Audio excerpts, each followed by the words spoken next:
parce que vous vous levez tôt, parce que vos journées ne se ressemblent pas, parce que vous avez cru en votre idée et que vous avez mis le temps qu'il faut pour y arriver, parce que vous êtes un leader d'affaires. La Banque nationale a créé un événement pour vous. Le camp BN. C'est un lieu où se réunissent les infatigables défricheurs. Ceux qui n'ont pas peur de sortir des chemins déjà tracés. Parce qu'ils savent que c'est hors de leur zone de confort que naissent les meilleures idées.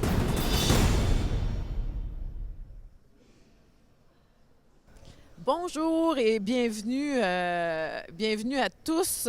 Nous sommes en direct du camp BN, Banque nationale de Montréal ce matin. Et on a la chance d'être en compagnie de Mitch Garber, avec qui je vais m'entretenir. Mitch est bien connu, mais je vais quand même faire une courte présentation. Donc, président du Conseil du Cirque du Soleil, président et directeur de Caesars Acquisition, une entreprise qui possède 6 casinos à Vegas, Nouvelle-Orléans et à Baltimore. Et le grand coup, en 2016, Caesars Interactive Entertainment, une entreprise que vous avez fondée et que vous avez vendue pour 4,4 milliards de dollars américains. Vous êtes aussi engagé socialement, vous avez été coprésident de la campagne Centraide 2016 et vous présidez aussi toujours le conseil facultaire du département de médecine de l'Université McGill. Vous avez été connu surtout parce que vous êtes un ancien dragon je l'ai mentionné, vous êtes aussi président du Cirque du Soleil, vous êtes actionnaire minoritaire. Mitch Garber, merci beaucoup d'être avec nous. On a eu la chance de vous avoir avec nous pour une conférence tantôt. Vous nous avez donné quelques secrets. Vous aimez pas ça qu'on appelle ça des secrets? Non, parce que je pense que c'est un peu arrogant de penser que les gens qui ont réalisé du succès ont les secrets du succès. Parce que la chance, ça fait une grande partie du succès. Mais ça étant dit, à 52 ans et après avoir vécu plusieurs positions importantes dans des compagnies en croissance locale et internationale, j'en ai au moins vu des choses, des bonnes et des mauvais. J'en ai au moins appris des leçons, des bons et des mauvais. Et donc, je suis dans une position où je peux parler aux jeunes entrepreneurs, des petits moyennes entreprises. Eux, ils cherchent, pas des secrets, mais un peu juste des indices, des idées. Ils veulent savoir qu'est-ce que j'ai vu qui étaient des éléments de succès et qu'est-ce que j'ai vu qui étaient des éléments d'échec parce qu'eux, peut-être, ils n'ont pas eu la même opportunité d'avoir les mêmes expériences. Donc, c'est ça qu'on a fait ce matin. Exactement. Et vous êtes très généreux aussi de parler de l'apprentissage que vous avez eu lors de vos échecs. Mais je pense, écoute, l'échec, ça fait partie de la vie. C'est pas juste un cliché, ça fait partie de la vie. Et on se définit en partie de la façon dont on réagit après un échec, après 2 échecs, après 3 échecs. On a tous échoué un examen. On a tous probablement le cœur brisé. On a tous eu un échec en affaires. On a perdu d'argent. Et donc, comment réagir? Comment revenir? Comment maintenir une confiance en soi-même? Comment rebâtir notre confiance en soi-même? Comment apprendre de l'erreur ou de l'échec? Donc, oui, j'en ai parlé de plusieurs. Et c'est un des sujets aussi, pas de secret, mais vous dites qu'un bon entrepreneur doit être très bon à surmonter les échecs, doit être le meilleur dans les échecs. Il faut être résilient, en fait. J'ai parlé de plusieurs choses, l'opportunisme, et donc être capable d'identifier une opportunité et de vraiment rechercher l'opportunité, le marché, les concurrents, les opportunités, les défis, sans juste rêver d'une idée ou rêver d'un succès. Donc vraiment l'étude de cette opportunité et comment réussir à vaincre cette opportunité. Résilience, c'est quand on va rencontrer les défis, qu'est-ce qu'on va faire face à ça. Et donc, on a parlé de l'opportunisme et du résilience en même temps. Ouais. Est-ce que vous avez parlé aussi de l'importance de bien s'entourer? On l'entend souvent, vous l'avez mentionné, et s'entourer de gens plus forts que nous. Et c'est vrai que dans la vraie vie, souvent, les gens craignent, le savent qu'il faut s'entourer de gens plus forts que nous, mais le craignent quand il y a quelqu'un de plus fort qu'eux qui est très près de leur position numéro 1 qu'ils peuvent avoir. C'est la leçon la plus difficile à apprendre et à s'apprendre. C'est-à-dire que tout le monde va être d'accord avec moi. Oui, il faut bien s'entourer, ça c'est sûr. Mais être capable d'avoir un numéro 2 et un numéro 3 qui peuvent devenir numéro 1, qui sont aussi forts ou plus intelligents, ça c'est pas facile. Mais ce que j'ai dit, c'est que le numéro 1, qui est un numéro 2, qui peut être numéro 1, c'est pas une faiblesse.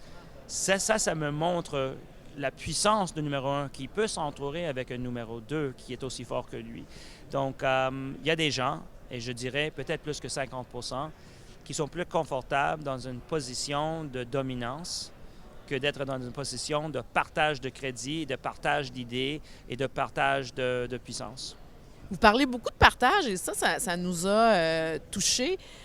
Vous êtes un entrepreneur qui avait eu des succès retentissants. Comment on fait pour rester bien enraciné, de ne pas se prendre la tête, de ne pas s'enfler la tête et de rester authentique et surtout généreux comme vous l'êtes?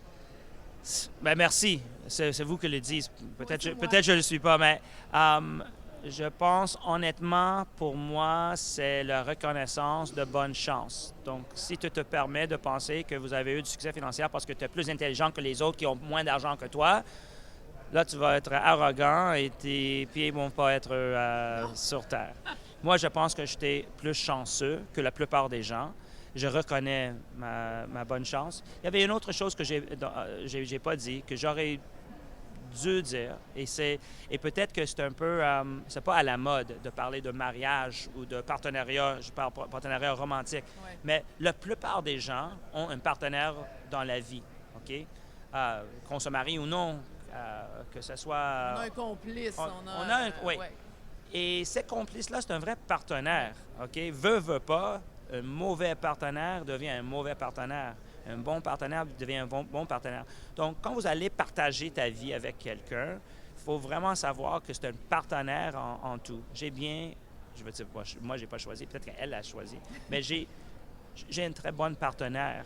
Et on était partenaires ensemble sur tout le voyage.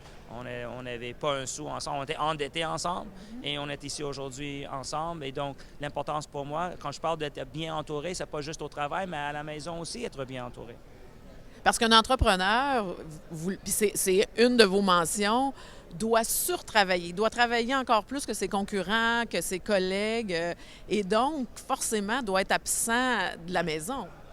Ça, c'est sûr. C'est que quand j'ai parlé des caractéristiques, il faut surtravailler tes collègues, il faut connaître plus dans votre industrie que n'importe qui, il faut se bien entourer, et tout ça prend du temps.